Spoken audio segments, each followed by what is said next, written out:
নিজের সন্তানকে দুনিয়াতে ঘর বাড়ি করে দেওয়ার জন্যে, নিজের সন্তান যে দুনিয়াতে চলবে, দুনিয়াতে চলাফেরা করবে, খাইবে, নিজের সন্তান দুনিয়াতে চলবে, এই জন্যে বাবা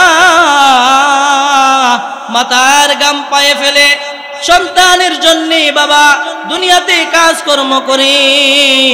অনেক মা বাবা, অনেক বাবা নিজের সন্তানকে দুনিয়াতে সুখ শান্তি দিতে গিয়া সন্তান যখন ছোট অবস্থায় মা বাবার কাছে যখন কোনো কিছুই গিয়া চাই সন্তানের জন্যে, বাবার পকেটটাকে একেবারে ব্যাংক হিসাবে বানায় দেয়, সন্তান যা যতটুকু আছে ততটুকু নিয়ে যা।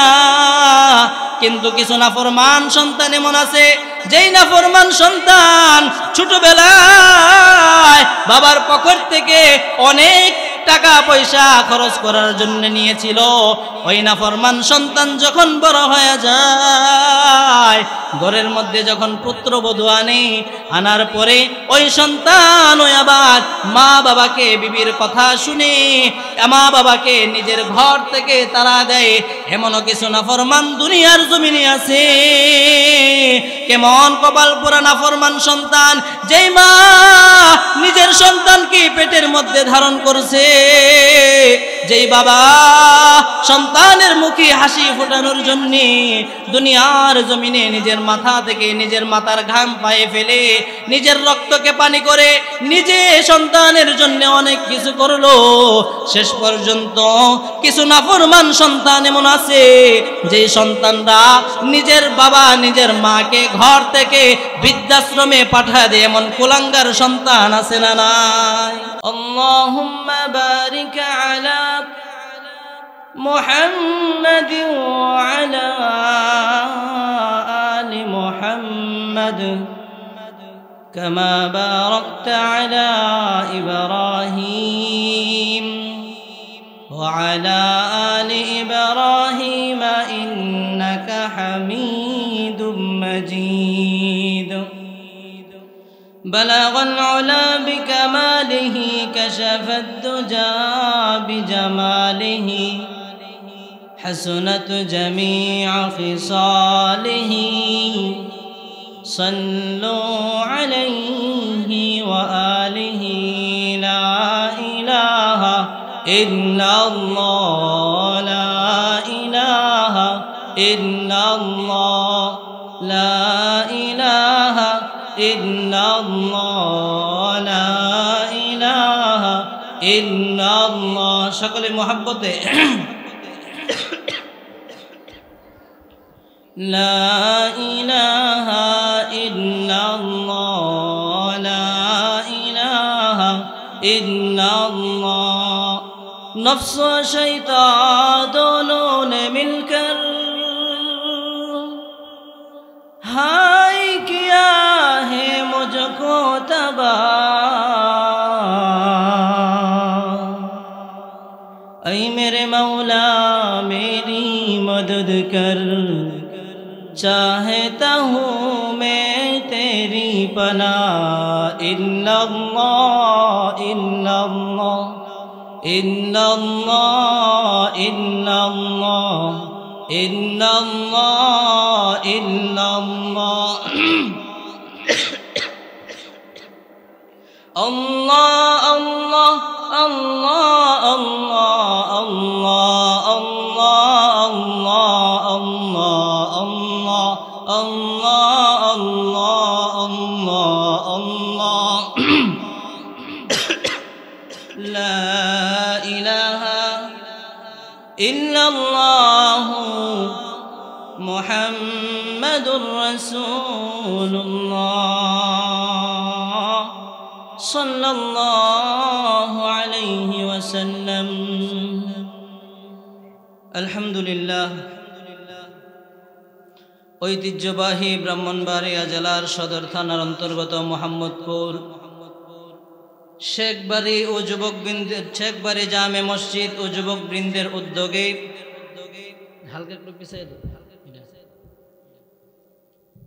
আজকের এই মহতী সম্মেলনের সম্মানিত সভাপতি,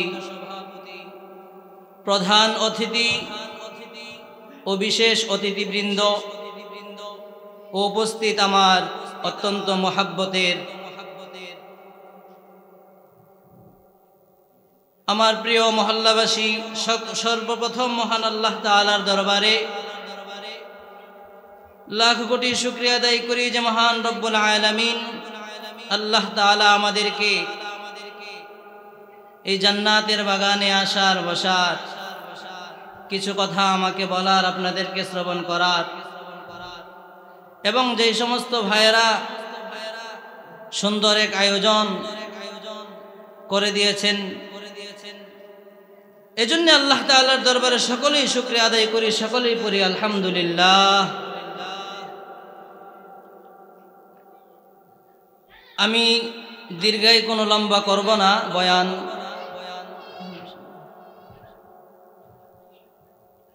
উলামায়ে কেরাম আসবেন,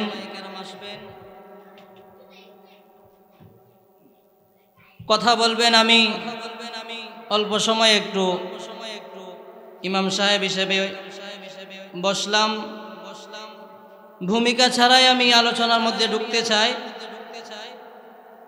আমি যে আয়াতে কারিমা তেলাওয়াত করেছি রব্বুল আলামিন মহাগ্রন্থ আল কোরআন থেকে, সূরাতুল লুকমান থেকে কয়েকখানা আয়াতে কারিমা তেলাওয়াত করেছি। নবীজির অসংখ্য অগণিত হাদিসের ভান্ডার থেকে ছোট্ট একটি হাদিস পাঠ করেছি। আয়াত এবং হাদিসকে সামনে রেখে অল্প সময় কিছু কথা বলবো। আমি যে আয়াত তেলাওয়াত করেছি, আল্লাহ পাক রব্বুল আলামিন বলেন, وَإِذْ قَالَ لُقْمَانُ لِابْنِهِ وَهُوَ يَعِظُهُ يَا بُنَيَّ لَا تُشْرِكْ بِاللَّهِ। লুকমান হাকিম উনি ওনার সন্তানকে নসিহত করতেছে। এই নসিহতটা আল্লাহ তাআলার কাছে খুব ভালো লাগছে, যেটা আল্লাহ তাআলা কোরআনের মধ্যে নাজিল করে দিয়েছেন।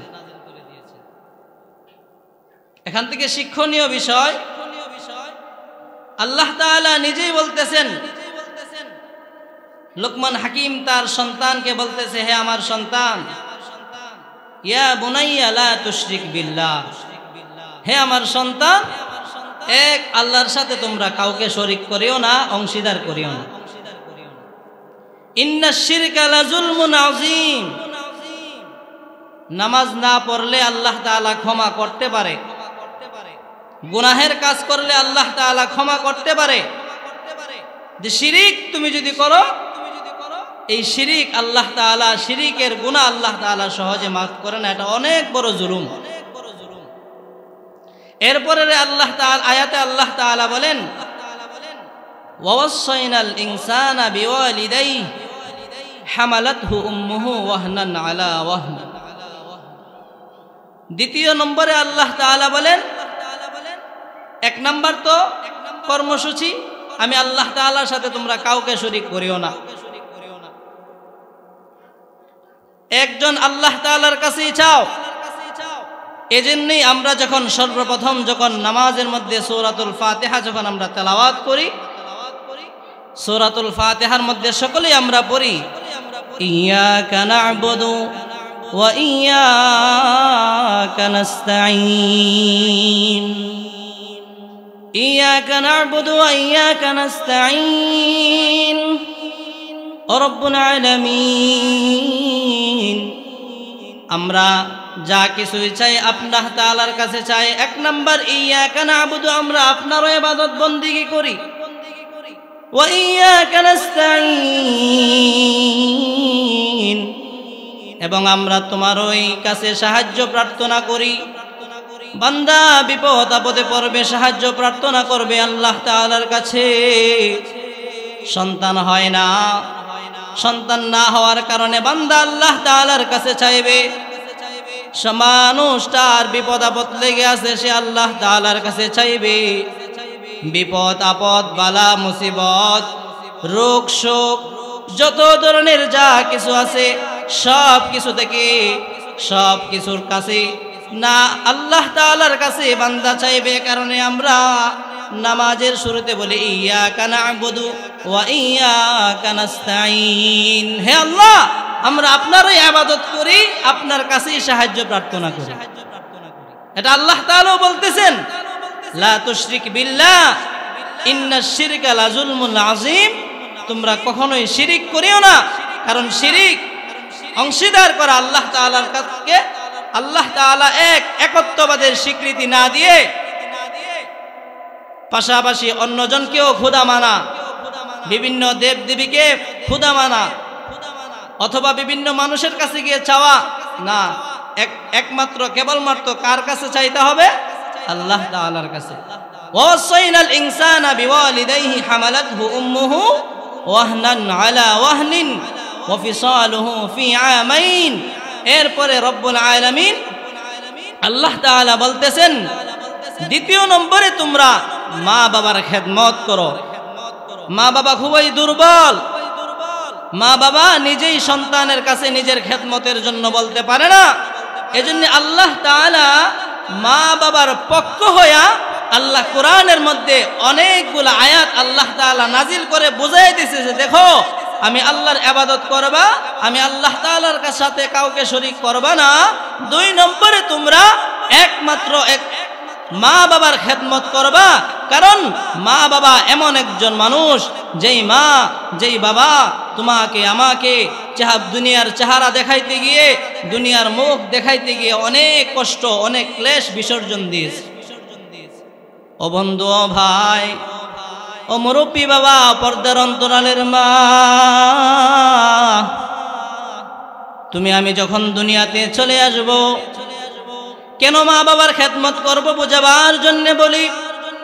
তুমি আমি যখন দুনিয়াতে চলে আসবো রে ভাই, ও বোন, ও যুবতী বোন, ও আম্মা জানেরা, ও যুবতী বোন, ও ভাই, ও বাবা, তুমি আমি যখন দুনিয়ার জমিনে চলে আসব,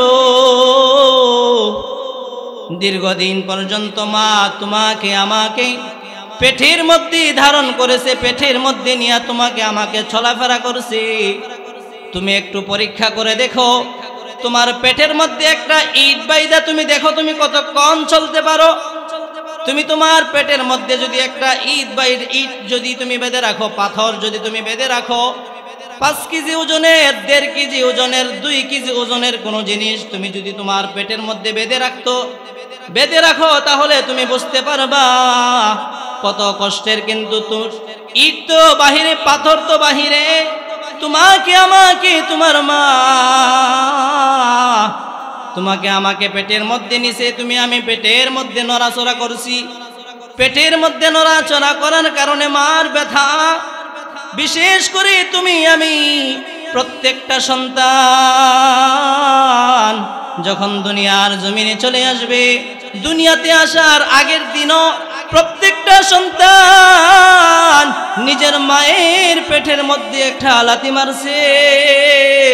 মা প্রসব বেদনায় দুনিয়াতে মা এই ব্যথায় ব্যতীত হইয়া, এমন কোন মা নাই যেই মা অজ্ঞান হইয়া জমিনের মধ্যে পড়ে নাই, এমন কোন মা নাই যেই মা নিজের সন্তানকে জন্ম দিতে গিয়া, বিশেষ করে যেদিন তুমি আমি দুনিয়াতে চলে আসব, সেদিন এর আগের দিনও তুমি আমি মায়ের পেটের মধ্যে এমন একটা আঘাত করেছিলাম, এই আঘাতের কারণে মৃত্যুর ব্যথা মুহূর্তের ভিতরে শেষ হয়ে যায়।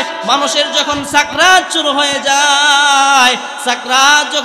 হয়ে যায়, মানুষটা মুহূর্তের ভিতরে দুনিয়া থেকে বিদায় হয়ে যায়।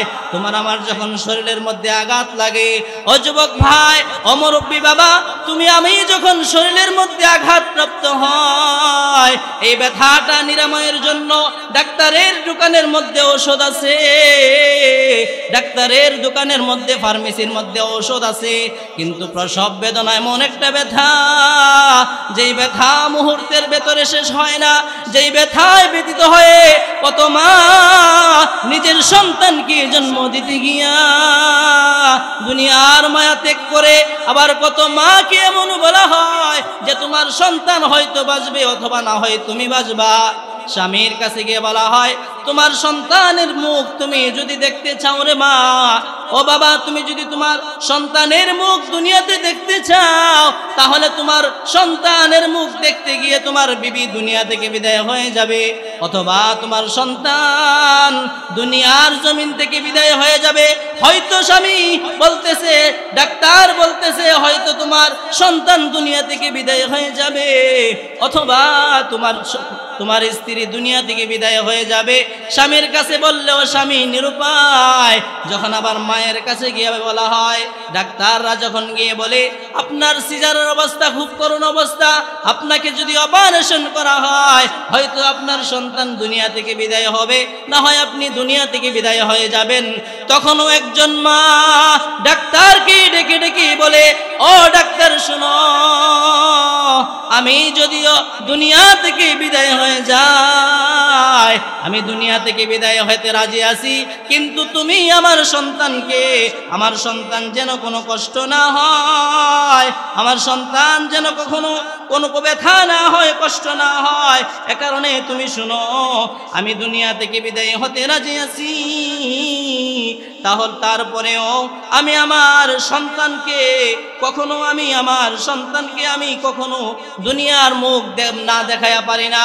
ডাক্তারকে বলে, মা ডাক্তার শুনো, আমি দুনিয়া থেকে বিদায় হতে রাজি আছি, কিন্তু আমার সন্তান যেন কোনো কষ্ট না হয়, এই জন্য তুমি যখন দুনিয়ার জমিনে চলে আসবো রে ভাই, ও মা আমি যখন দুনিয়াতে চলে আসবো, তুমি আগে আসার আগের দিন আমি মায়ের পেটের মধ্যে এমন একটা লাথি মারছি, ইমাম গাজালি রহমাতুল্লাহি আলাইহি লেখেন, একজন মায়ের প্রসব বেদনা যদি 100 ভাগ করা হয়, আর সারা পৃথিবীর সমস্ত পাহাড়গুলোকে যদি এক পাশে যদি জমা করানো যেত, আর যদি জমা করাইয়া মায়ের প্রসব বেদনাকে 100 ভাগ করে একটা ভাগ যদি ওই সমস্ত দুনিয়ার সারা পৃথিবীর পাহাড়গুলোকে একত্রিত করিয়া মায়ের প্রসব বেদনার 100 ভাগের 1 ভাগ যদি পাহাড়গুলির মধ্যে রাখা যেত, তাহলে সারা পৃথিবীর সমস্ত পাথরগুলা মুহূর্তে একেবারেই চূর্ণ বিচূর্ণ হয়ে যেত। জীবনের মূল কষ্ট মায়ের প্রসব বেদনা,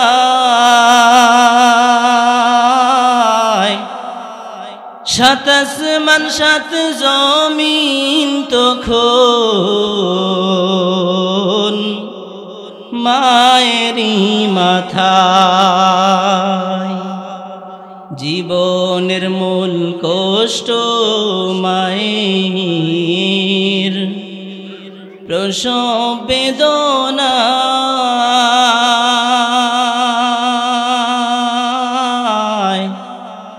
সাত আসমান সাত জমিন তখন মায়েরই মাথায়।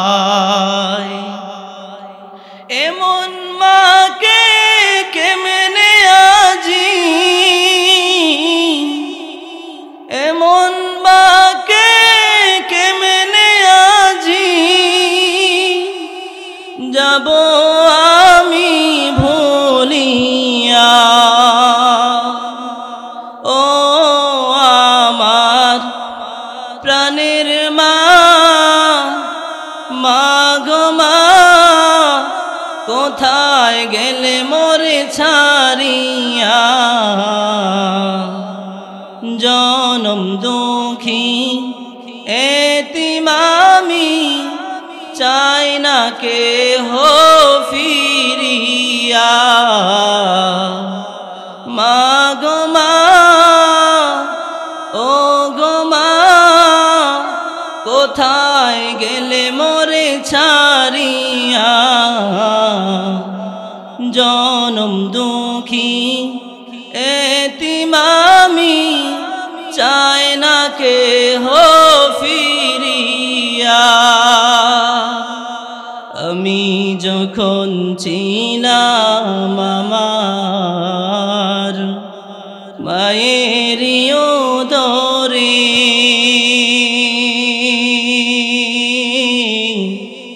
চলাফেরা করতেন যে মায় কত কষ্ট করে,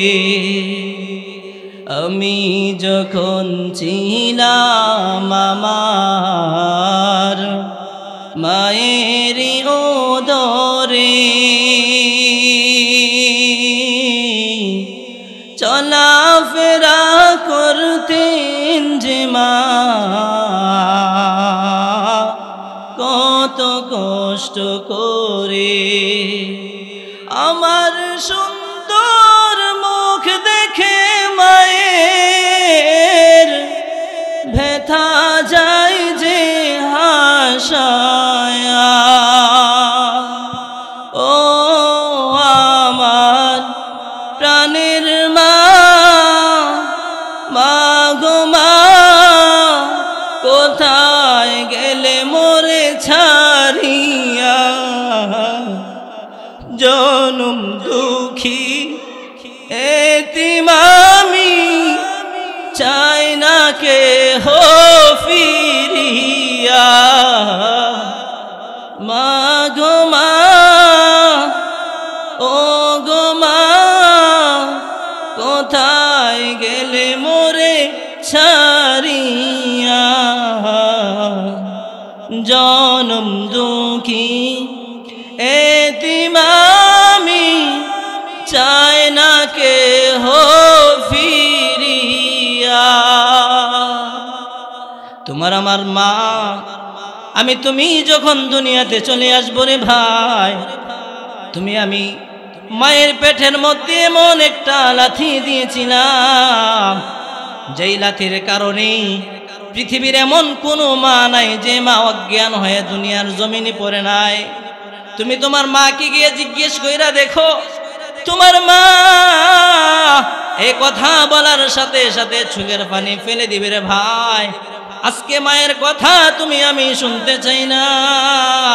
এই জন্য আল্লাহ রাব্বুল আলামিন মায়ের পক্ষ হয়া আল্লাহ তাআলা বলতেছে, ও দুনিয়ার মানুষ শুনো, তুমি মায়ের কাছ থেকে তুমি মাকে কেন সেবা যত্ন করবা? মা বৃদ্ধ হয়ে গেলে তুমি তোমার মাকে কেন তুমি খাবার খাওয়াইবা? শুনো, তুমি যখন দুনিয়াতে আসবা, হামালাতহু উম্মুহু ওয়াহনান, তুমি আমি যখন দুনিয়াতে চলে আসব, তোমার আমার মা 9 মাস 10 মাস তোমাকে আমাকে পেটের মধ্যে ধারণ করেছে। তুমি আমি যখন দুনিয়ার জমিনে চলে আসব, তুমি আমার মা, তুমি আমি আমার মাকে অনেক কষ্ট দিয়েছি। এরপরে হলো হামালাতহু উম্মুহু ওয়াহনান আলা ওয়াহনিন, তোমাকে আমাকে 10 মাস 10 দিন পেটের মধ্যে ধারণ করছে। পেটের মধ্যে ধারণ কইরা তুমি আমি দুনিয়াতে চলে আসছি। পেশব বেদনার কথা তো বললাম, এরপরে তৃতীয় একটা কষ্ট আছে, যেই কষ্টটা দুনিয়ার কোনো মা, যেই মা কখনো নিজের সন্তানকে প্রসব করে নাই, ওই সন্তান ওই মা কখনো বুঝবে না। সেটা হলো তোমাকে আমাকে, তোমার আমার মা 2 বছর অথবা 2.5 বছর তোমাকে আমাকে দুধ পান করাইছে।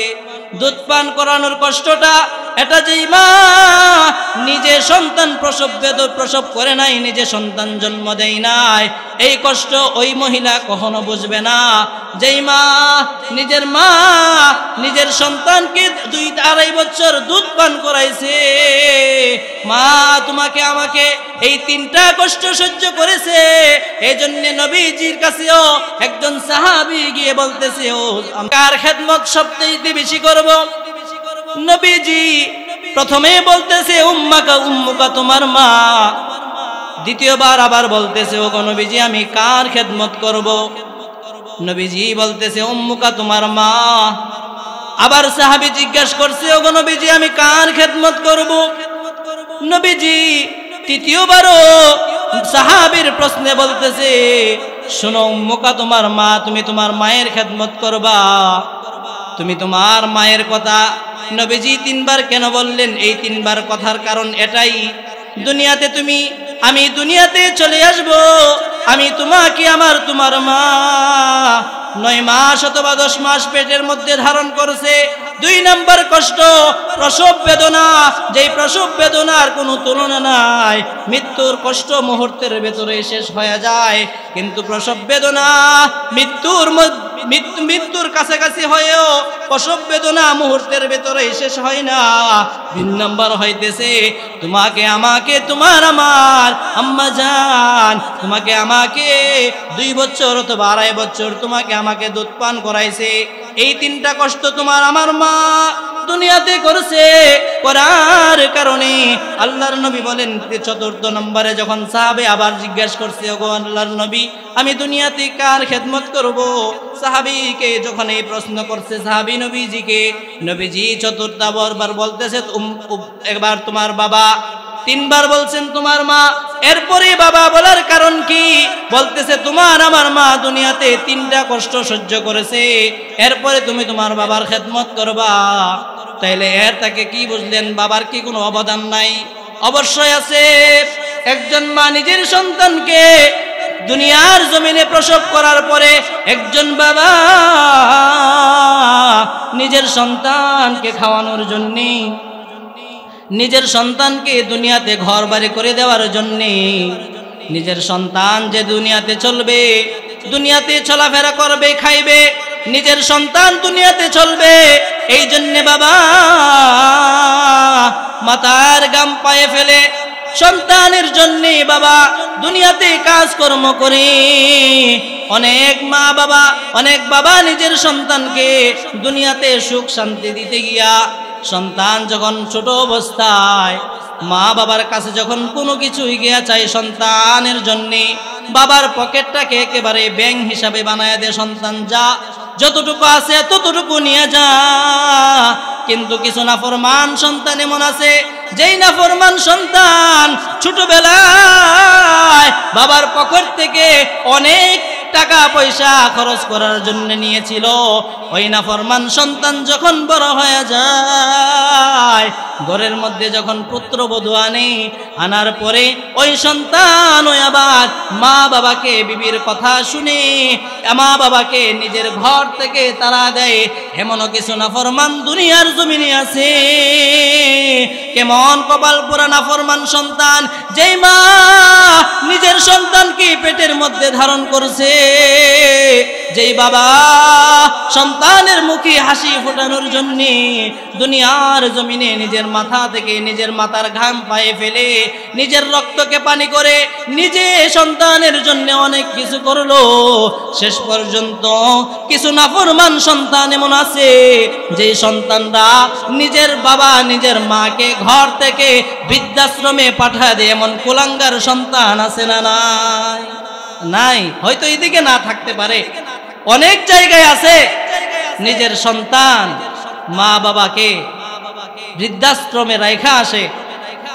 এর কারণ হলো, ওলামায়ে কেরাম লিখেন যে এর কারণ হলো সন্তান মা বাবাকে কেন কবরের মধ্যে, কেন বৃদ্ধাশ্রমে রাখা আসে? এর কারণ হলো মা বাবা ছোট অবস্থায় সন্তানের হক আদায় করে নাই, যার কারণে বড় হয়ে সন্তান ও মা বাবার হক আদায় করে না। মা বাবাকে কোরআন শিক্ষা দিন। আপনি আপনার সন্তানকে ইঞ্জিনিয়ার বানান, MBBS বানান, ডাক্তার বানান, আপনি যাই বলেন, যা কিছুই বানান না কেন, সর্বপ্রথম আপনি আপনার সন্তানটাকে কোরআনের শিক্ষা দিন, তাকে আপনি কোরআন শিখান। আপনি তাকে মাদ্রাসায় দিয়ে প্রাথমিক অবস্থায় যে শিক্ষাটা, আপনি তাকে আলেম বানানোর কোনো দরকার নাই। একজন আলেম হয়েও যদি সে জাহান্নামের পাত্র হয়, তাহলে তো দ্বিতীয় আর কোনো কিছুই কপাল পরা থাকবে না।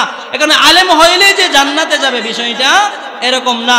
হ্যাঁ, একজন আলেম সে যদি কোরআন হাদিস মেনে যদি চলে, সঠিক পথে আল্লাহর কোরআন এবং নবীর হাদিস মেনে যদি চলে, আমিও যদি চলি, আমিও জান্নাতে যাইতে পারবো।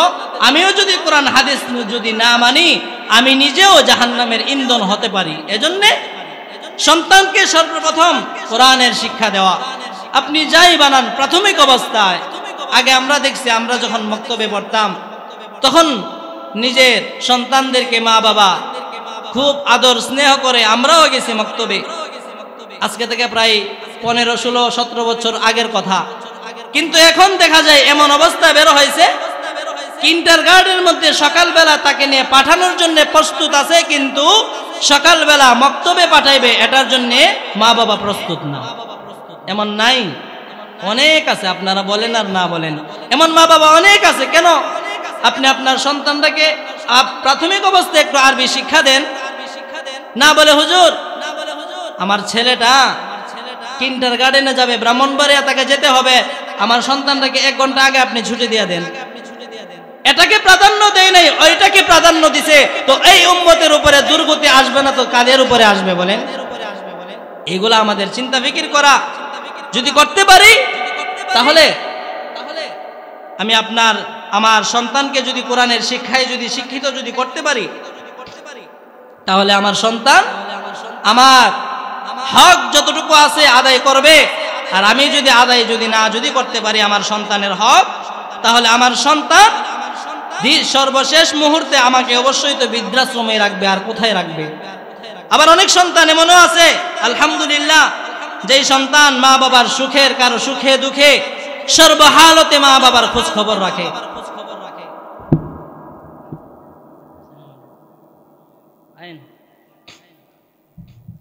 এমন সন্তানও আছে মা বাবার খোঁজ খবর রাখে, মা বাবার সুখে দুঃখে সর্বহালতে থাকে।